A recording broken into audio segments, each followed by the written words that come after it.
Well, to be permitted to live and walk close to Jesus each day, what a privilege and grace that is. What a wonderful thing that we have as Christians in our relationship, our fellowship with Him, and an opportunity like we have tonight to come before the presence of God and His Son, Jesus Christ, and to honor them and to study His Word for a while together. The title of the lesson is Alcohol, Drugs, and the Deeds of Darkness. Just haven't talked much about these problems very recently. I know we've got young people who are coming along who need some information about this because they're facing the temptation. But all of us, I believe, need to be informed about these problems from a spiritual, scriptural standpoint. I just want to tell you that the world does not want to hear this lesson because the world is in darkness. In John chapter 3 and verse 19, Jesus said, I believe it's Him talking here, "This is the condemnation that the light has come into the world, and men loved darkness rather than the light because their deeds were evil." As we go through this lesson, we're going to see that alcohol and the misuse of it, the abuse of it, and drugs, the abuse and misuse of drugs, is a scourge on our society. It is harmful in more ways than we can number, although we're going to try to number a few of them. It's a terrible thing. Both of these are terrible things, as well as a couple of other things that we're going to mention. They are definitely deeds of darkness. The devil is happy to get people involved in these things, misusing, abusing, and overusing these substances. They are without doubt deeds of darkness. Well, why don't we change the laws? Why don't we do better policing it? Why don't we get rid of this stuff from our society? Why don't we? Well, because most of the people who are making the laws about these things, many of the people who are voting to put the people in who are making the laws about these things, the people that you see in the television newscasts that are talking about these things are walking in darkness.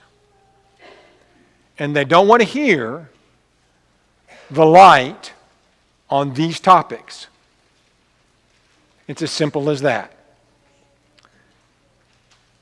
Alcohol and drugs can be enslaving, can enslave a person's body, mind, and soul. The statement that alcohol and drugs can be enslaving is a little bit misleading because alcohol is a drug in and of itself. It contains ethanol that, according to encyclopedia, is a flammable liquid, has a chemical compound, CH3, CH2OH. It's the intoxicating agent in liquors. It's also used as a solvent, by the way, as many of you know. So if you're drinking it, you're drinking solvent, ethyl alcohol or grain alcohol, it's sometimes also called. Substance abuse and misuse of such things as alcohol and drugs in America is so prevalent. People young and old are tempted by this. We're surprised sometimes when we see, the people arrested for using or especially distributing drugs or making meth or whatever it is. They're pictures pasted on the television sets as they're arrested and all of that. So we're surprised that so many of them are old enough to know better. There are plenty of young people, but there are a lot of young people. They're old and young. Substance abuse in America is like this. 13.5% of Americans 12 and over used drugs the last month in an illicit way. You're going to be asking me, I know, why does the statistic start at 12 years old? I'll give you 3 guesses and the first two don't count, right? Because that's about the age that these things become a real problem. 12 in our society. Almost 59 million people, or 21% of people 12 and over, have used illegal drugs or misused prescription drugs within the last year. 20% of our society. 138 million people, or 50% of people aged 12 and over, have illicitly used drugs in their lifetime. 138 million Americans 12 and over drink alcohol. regularly. That is, that's their habit, to drink alcohol. 28 million, or 20% of them, have an alcohol disorder the way medical science defines that. It's a huge problem in our culture. Those statistics alone, which come from National Center for Drug Abuse Statistics, valid statistics, should raise our attention, get our attention, and concern us from the overwhelming amount of people who are involved in the misuse of these substances. The Bible does not address modern drug use or misuse, obviously much to speak of, but it does have a lot to say about intoxication from alcohol. We're not going to spend a lot of time in this lesson defining the problem or talking about, from a biblical standpoint, I should say, how the Bible talks about it, but I'll just put out a little bit of information. I've talked about this a lot before here. But in the Bible, the word wine can be used to refer to a drink that has alcohol in it, because it's fermented grape juice that has alcohol in it. It can also be used to refer to simply grape juice that has no alcohol in it, that has not been fermented. I say that, you say, well, preacher, you're kidding me. No, I'm not kidding you at all. You have in the Bible, in the book of Isaiah, wine in the cluster. In other words, in the grapes. It's called wine. Well, in the grapes, it can't have alcohol in it. That's, an impossibility. A wine press, that word is used over and over and over again in the Bible.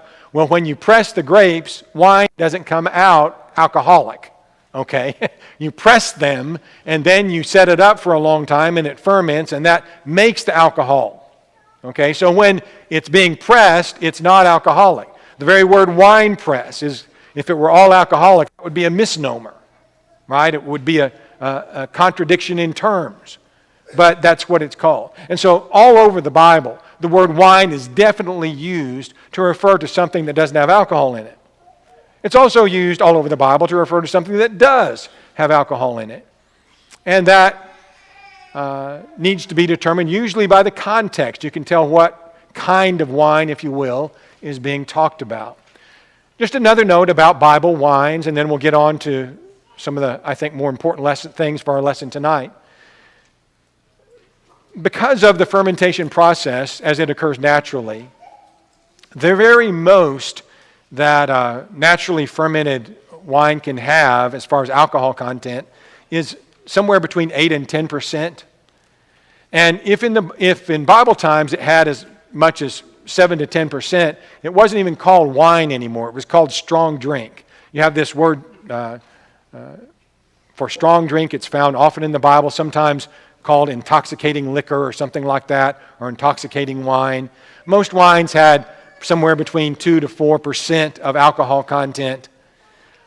But most wines today far surpass that. If you go to some store today and some restaurant or wherever and buy wine, you're going to get wine usually that has 12 to 15% alcohol content in it. So it would be strong drink in the Bible. It wouldn't even be called wine in the Bible. It would be called intoxicating liquor or something like that. Intoxicating drink or strong drink in the Bible. That's just a little review of some of the realities concerning the difference between the wine that was drunk in the Bible and the wine that's drunk today. Some that was drunk in the Bible didn't have alcohol at all. Some that was drunk in the Bible, if it had alcohol, it had a lot less than most alcoholic beverages today. But even that alcohol that was drunk in Bible times was enslaving, was addicting. We come to a passage like 2 Peter chapter 2, verses 18 and 19, which isn't speaking of either alcohol or drugs, but is talking about how lust enslaves us. And the lust for alcohol and drugs, the desire for alcohol and drugs, is enslaving. 2 Peter chapter 2 and verse 18 in the ESV reads this way. It's talking about evil people who, speaking loud boasts of folly, they entice by sensual passions of the flesh those who are barely escaping from those who live in error. They promise them freedom, but they themselves are slaves of corruption. For whatever overcomes a person, to that he is enslaved. If you are overcome by alcohol, by a drug addiction, by a nicotine addiction, which is also a drug that you get in cigarettes or tobacco, if you're overcome by those things, you're enslaved by those things. The Contemporary English Version has this part of this verse really interesting. It says, they promise freedom to everyone, but they are merely slaves of filthy living, because people are slaves to whatever controls them. That is a great translation of that passage. Slaves to filthy living. People are slaves to whatever controls them. Alcohol, illicit drugs, nicotine, all of that is enslaving. And it's not what a Christian wants to be involved in, can't be involved in to please God. There is a difference, folks, in this world between what's light and what's darkness. Are we going to love the light, or are we going to love the darkness? The abuses and misuses of these substances are clear darkness. And that's what I want to talk about tonight. Because these substances, especially the alcohol and illicit drugs, cause intoxication, drunkenness. That's the opposite of spirituality. In Ephesians 5 and verse 15, again here reading from the ESV, the Apostle Paul says, "Look carefully then how you walk, not as unwise, but as wise, making the best use of the time, because the days are evil. Therefore do not be foolish, but understand what the will of the Lord is. And do not be drunk with wine, for that is debauchery, but be filled with the Spirit." Don't be drunk with wine, be filled with the Spirit. And Christians, young, old, all of us, need to look carefully how we walk. Let's be wise in the choices of the things that we engage in. Let's be wise when it comes to the use and misuse of alcohol and other substances. Intoxication, with alcohol at least, if we think about that, is a process. In Galatians 5 and verse 21, we find drunkenness listed in a list of the works of the flesh. The word there is methe from the Greek. And one scholarly definition of it said this concerning the word drunkenness. It said, it describes, and I quote, the entire process of intoxication, not just the last stages. The sin is not just being drunk, the sin is getting drunk. Everybody get that?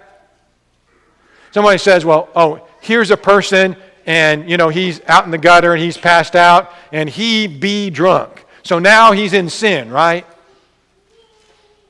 Wait a minute. How did he get there? Well, he was drinking. He was drinking alcohol. How did he get from not being drunk to being drunk? Well, he had to drink some alcohol, probably a lot of it. So that whole process that led him to be drunk is really what's being described by the word that's used in Galatians. It's getting to the point of drunkenness. It's not just the state of being drunk, that's the sin. It's getting drunk, that's the sin. Everybody following that? That's not really all that hard to understand. Intoxication and the process of it is sinful. Intoxication is the opposite of sobriety, and Christians are to be sober by the very definition of the words. If you're intoxicated, you're not sober. If you're sober, you're not intoxicated. Listen to what the Bible says using these words. Titus 2, verses 1 and 2. As for you, speak the things which are proper for sound doctrine, that the older men be sober, reverent, temperate, self-controlled when it comes to these things. The word sober in this passage literally means, this is from Thayer's Greek lexicon, abstaining from wine, either entirely or at least in immoderate use. Then you have 1 Thessalonians chapter 5, verses 6 and 8. Again, listen carefully to Paul's words here. We just pretend like sometimes this doesn't mean what it plainly says. 1 Thessalonians 5, verses 6 through 8. Let us not sleep as others do. Let us watch and be sober. Be sober. For those who sleep, sleep at night. Those who get drunk are drunk at night. But let us who are of the day be sober. Don't be drunk, be sober. That's really plain. Drunkenness is not for Christians. Sobriety is for Christians. Intoxication is the opposite of sobriety. Intoxication causes, without any doubt or even argumentation from people who themselves drink, intoxication causes a loss of self-control. In Galatians 5:23, there Paul, in talking about the fruit of the Spirit, mentions self-control, and he says, against such there is no law. You can do all the self-control you want to do. There's no law against it. Against that there is no law. There's a law against drunkenness. There's a law against getting drunk, and we're going to see in a little bit there's a law against drinking. There's no law against self-control. Drinking causes you to lose your self-control. If you drink a little bit, you might only lose a little bit of your self-control. If you drink a lot, you're going to lose a lot of your self-control. We're to add self-control to our faith. 2 Peter chapter 1, verse 6 says. The word that's used there is defined, again, I'm using the definition from Thayer's lexicon. The word there for self-control, Thayer says it's the virtue of one who masters his desires and passions, especially his sensual appetites. So you can control yourself. Drugs and alcohol take away self-control. I showed a picture here a few years ago when I was preaching a sermon. I thought about digging it out for this one.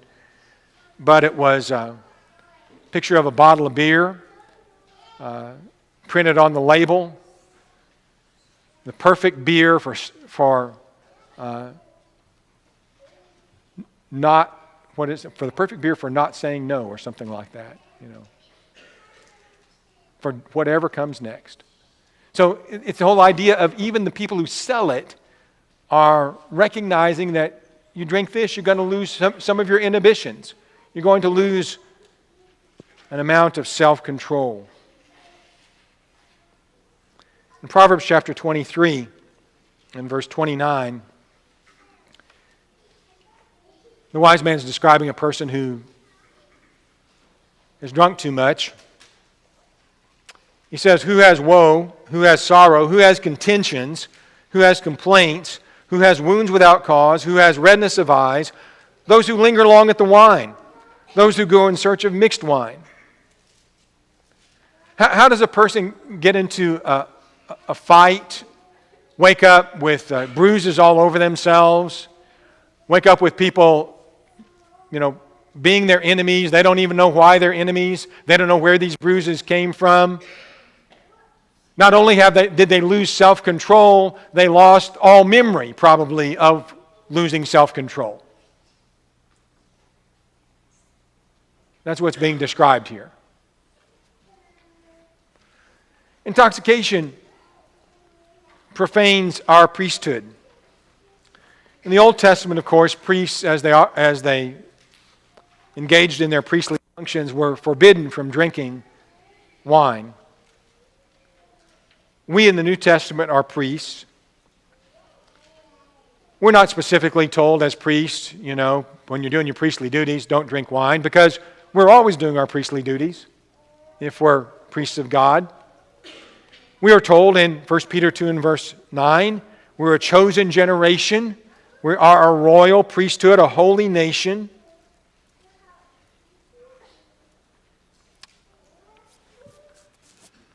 Would you rather be sober or intoxicated? Would you rather have been drinking or not drinking? When you're trying to decide where the straight and narrow gate and way is, when you need to have discernment to determine the way you need to walk in life would you rather be fuzzy in your head because of alcohol or drugs, or be clear-headed enough to make that choice? Would you rather, when you're listening to somebody preach and you're trying to figure out if he's telling you the truth or not, would you rather have a clear mind or one that's clouded with drugs or alcohol? Exercising righteous judgment, worshiping in spirit and in truth, preaching the word like we talked about this morning, rightly dividing the word of truth, taking the Lord's Supper and discerning the Lord's body. Are any of those things that ought to be done in any way when somebody is under the influence, has had their body chemistry altered by something that's altering then their mind, their thought processes, their ability to discern? Are we priests of God or aren't we? Are we holy when we serve Him or aren't we? So you have this problem, the sin of intoxication. You know, alcohol by itself, illicit drugs by themselves, they can't make anybody sin. But when you use them and misuse them, you're sinning. In these ways.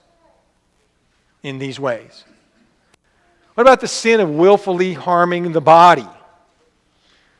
The body is to be for the Lord's use and His honor. Do you not know that your body is a temple of the Holy Spirit who is in you, whom you have from God? You're not your own.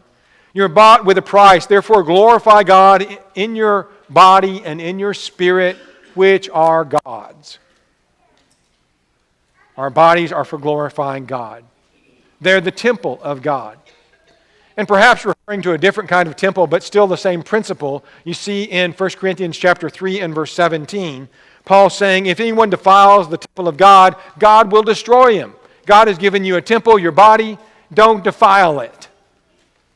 If anyone defiles the temple of God, God will destroy him, for the temple of God is holy, which temple you are. How do illicit drugs destroy the body? Let's think about alcohol first.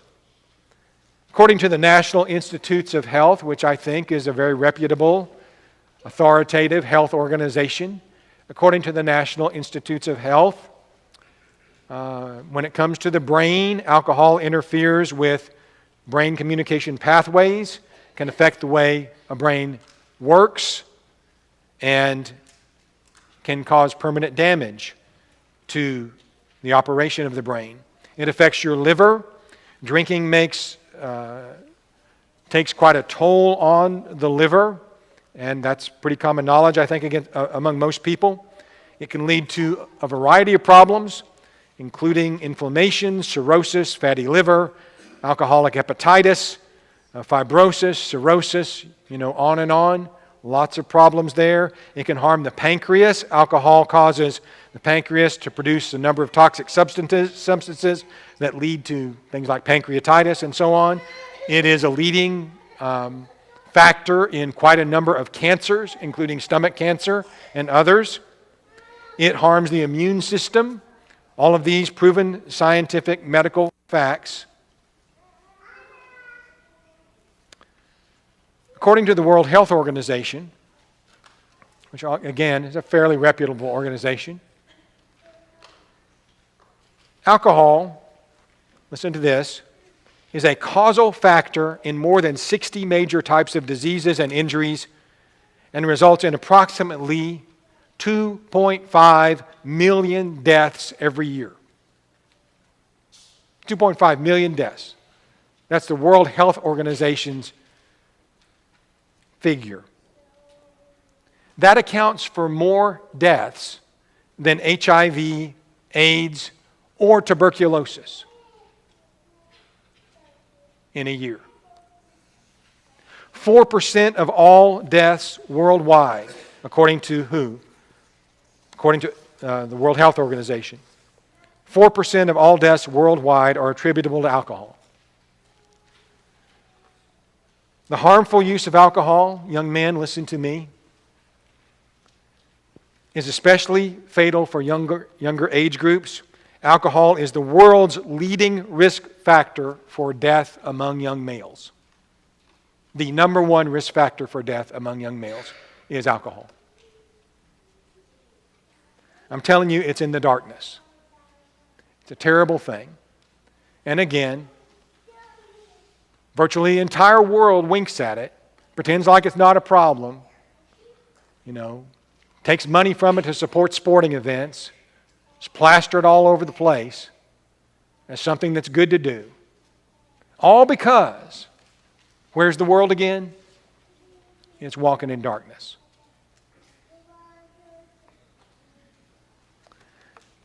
Alcohol and drugs offer up the body to fulfill the lusts of the flesh. All that is in the world, the lust of the flesh, the lust of the eyes, and the pride of life, is not of the Father, it is of the world. It's in the darkness. Why do people engage in these activities? Because of sensual, lustful desires. Desires of the flesh.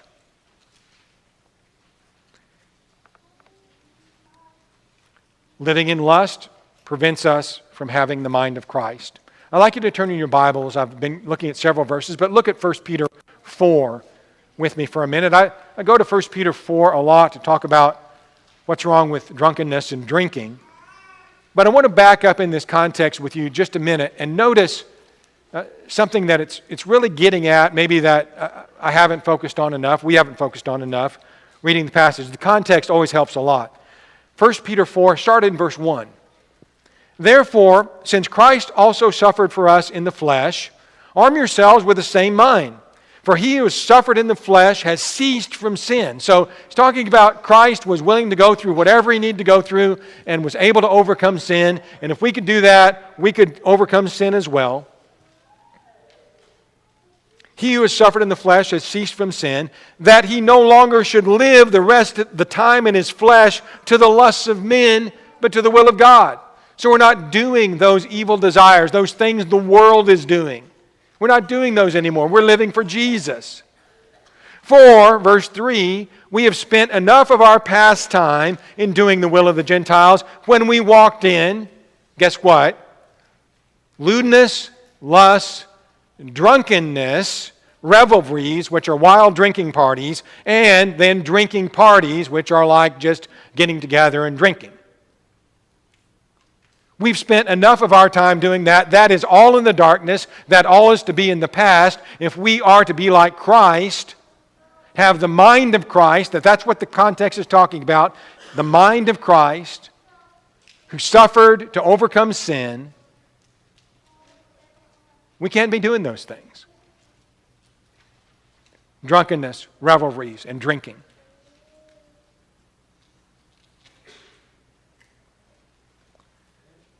Illicit drugs and cigarettes follow a similar path of harming the body.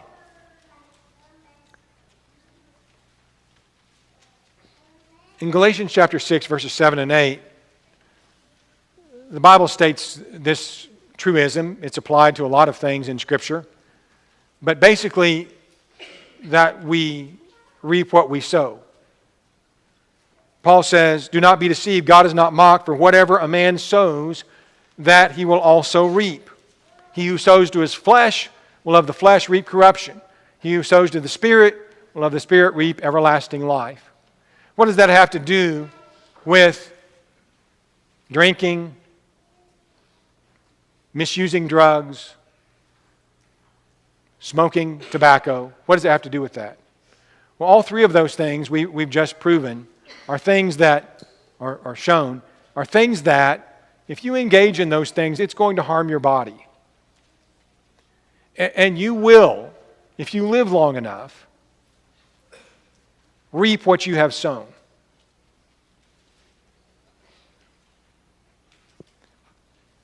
I have relatives, and probably many of you do as well, who died with liver problems, too. I have. Died with liver problems caused, 100% caused, by drinking alcohol. I have performed, if you will, preached the funerals of multiple people who died because of their addiction to nicotine. One was a smoker who told me pretty much on his deathbed that he knew that it was his cigarette smoking over the years that caused his lung cancer, and it killed him. One was one who chewed tobacco, a lady, if you will, a woman who chewed tobacco for years and died with a horrible, horrible mouth cancer that ate away. I don't even want to describe it to you.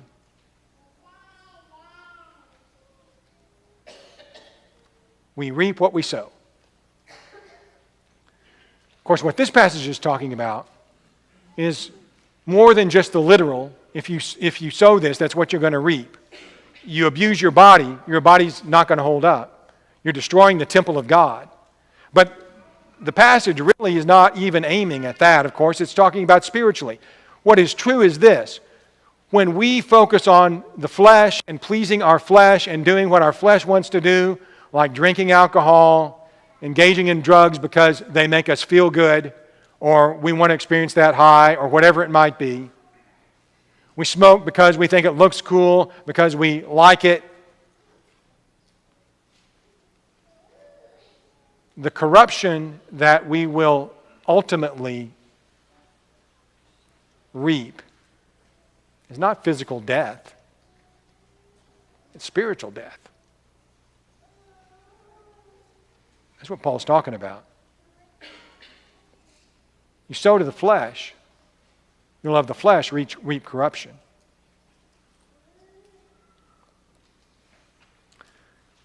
What about the sin of willfully damaging one's influence? In 1 Peter chapter 2, verses 11 and 12, Peter begs us. He says, I beg you as sojourners and pilgrims, abstain from fleshly lusts which war against the soul, having your conduct honorable among the Gentiles. You stay away from those fleshly lusts. You stay away from those deeds of darkness that war against the soul, and have your conduct honorable among the Gentiles. That is, you live in this world, you live in such a way that even the people of the world would honor you, would honor the way you behave, would honor the way you act. That when they speak against you as evildoers, they by your good works which they observe glorify God in the day of visitation.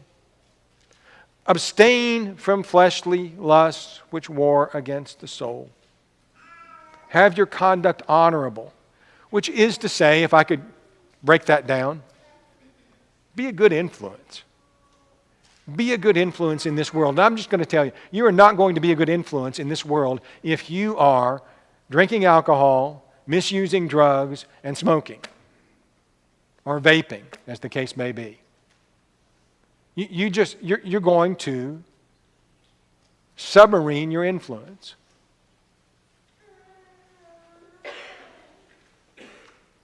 What happens in Genesis 9? You have somebody by the name of Noah, one of the most godly men who ever lived, saved the world, Hebrews tells us, built an ark to the saving of his household, was a man of faith, but planted a vineyard, made some apparently alcoholic wine, got himself drunk, was uncovered in his tent. Ham goes in and discovers him that way. What happens after that is unpleasant to read. It's shameful. Two of his sons try to cover up the nakedness of their father as they try to help him in his drunken state.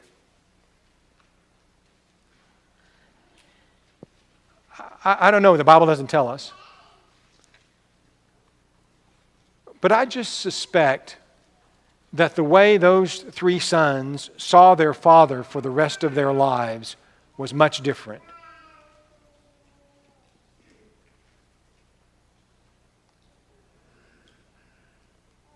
It would have had to be, right?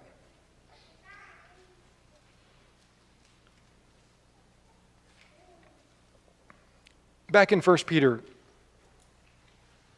2 that we read a minute ago, 4 rather, that we read a minute ago, we're no longer living to the lusts of men. We're no longer engaging in the drunkenness and the drinking parties and the abominable idolatries. For this very reason, so that our influence will be good. That's what the passage goes on to say. Drinking and similar sins damage or destroy our influence for godliness. Our ability to help others with counsel and admonition or by example is just eliminated when we engage in these kinds of sins. Paul exhorts us in Colossians chapter 4 and verse 5 to walk in wisdom towards those who are outside. Are we walking in wisdom? Are we helping people who are outside of Christ understand what they need to do to be saved, engaging in these kinds of activities? Paul says, let your speech be with grace, seasoned with salt, that you may know how you ought to answer each one. We ought to be able to give counsel, talk to people about our beliefs, convince them, hey, this is the way to go. I was at a church a number of years ago, and the issue of, it's in Limestone County, the issue of voting wet or dry was, you guys remember when that was a big deal, whether or not alcohol was going to be allowed to be sold in our communities. And talked to a lady about that one time who was all for it being sold, who just thought it'd be, the best thing ever for alcohol to be sold in our communities. Of course, it's wound up just being the worst thing ever, as these people who have destroyed their lives with alcohol walk up and down this street all the time. You can talk to any one of them. But nonetheless, I was talking to a lady back when it was a hot issue, and she says, well, you would be surprised how many people in the church you go to drink. I said, well, yeah, I would be surprised. I don't know that any of them do, but maybe some of them do. But if they do, they've ruined their influence.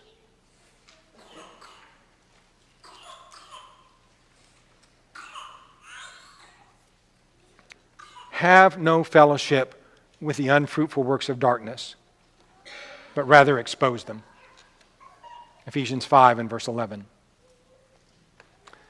Lastly, I want to think with you about the sin of harming those that we're supposed to love. We are, according to Matthew chapter 7 and verse 12, to do to others as we would have them do to us.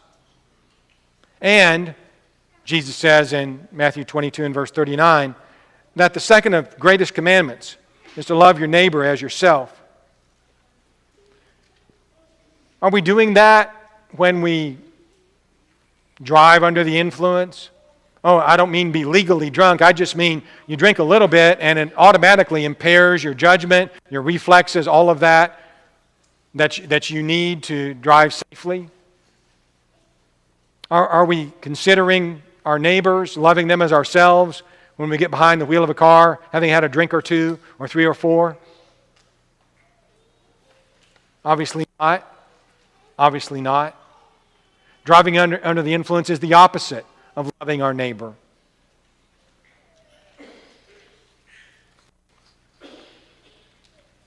We know all too well here at Eastside the tragedy and the consequences of people who don't love their neighbors and get behind the wheel when they've been drinking.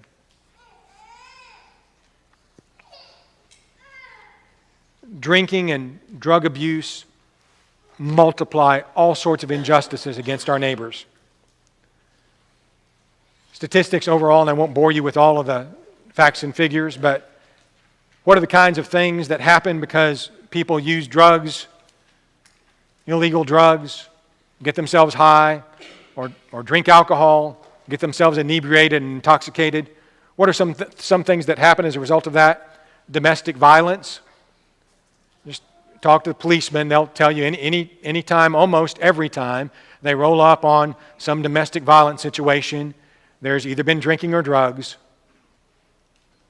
It brings it about. Breakup of families. Studies have shown that the more a couple drinks, the more they are likely to get a divorce. There's a direct correlation. Misspent paychecks, spending paychecks on cigarettes, alcohol, drugs, when you actually need things in your home. My wife, as you know, many of you prepared taxes for people for years. She never got to tell me all the details of things that was against, the whatever privacy, but I did hear general stories from time to time about, for instance, somebody that comes in and he owes taxes and he can't pay even to get his taxes done, let alone pay his taxes. And he's a chain smoker, spending probably $100 a month a week on cigarettes. Imagine what he could do. He wasn't wasting all that money just burning it up.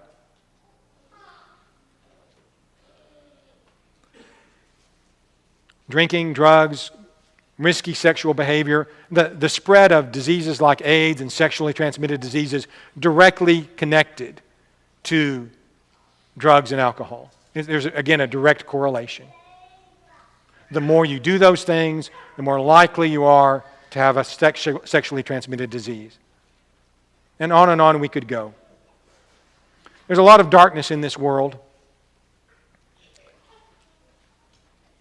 that's caused or associated with drugs and alcohol. And I guess the question is, do we love the darkness or the light? People who love darkness, they don't want to hear what I've said tonight.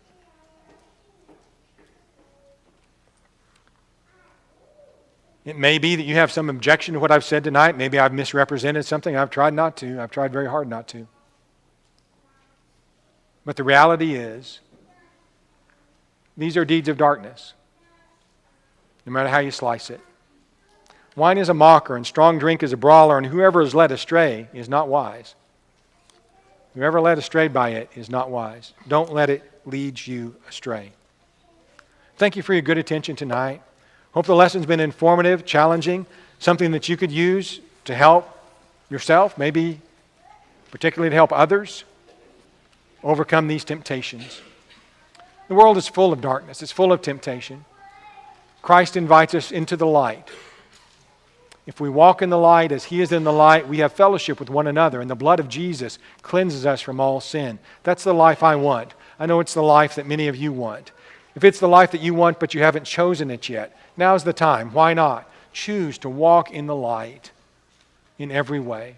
Name Jesus as the Son of God and your Lord, and turn away from sin, all sin, and be baptized for the remission of your sin. Whatever you need, we'd ask you to come while we stand and sing.